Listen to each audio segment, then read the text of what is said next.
అందుకు గాను దేశ ప్రజలందరూ కూడా రాహుల్ గాంధీ గారిని అభినందించక తప్పదు.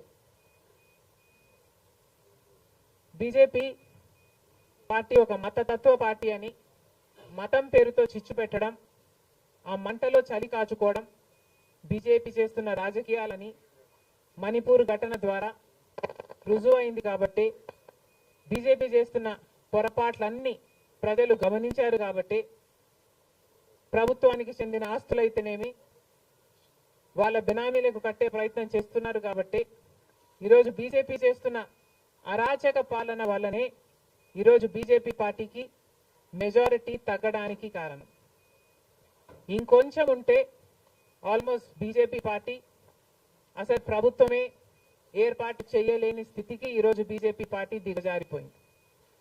ఇలాంటి ప్రభుత్వం ఎన్ని రోజులు ఉంటుందో చెప్పలేని పరిస్థితి ఈరోజు ఉంది. కేంద్రంలో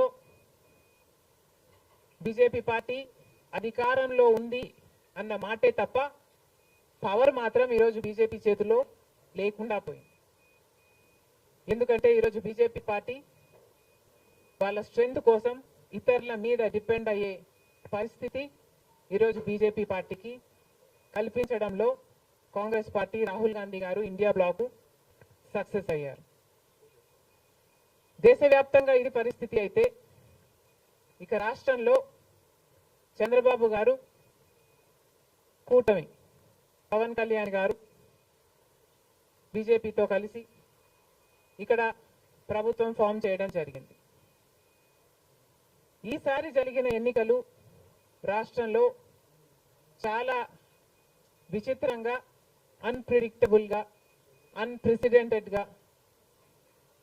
ఈ ఎన్నికలు నిలిచాయి.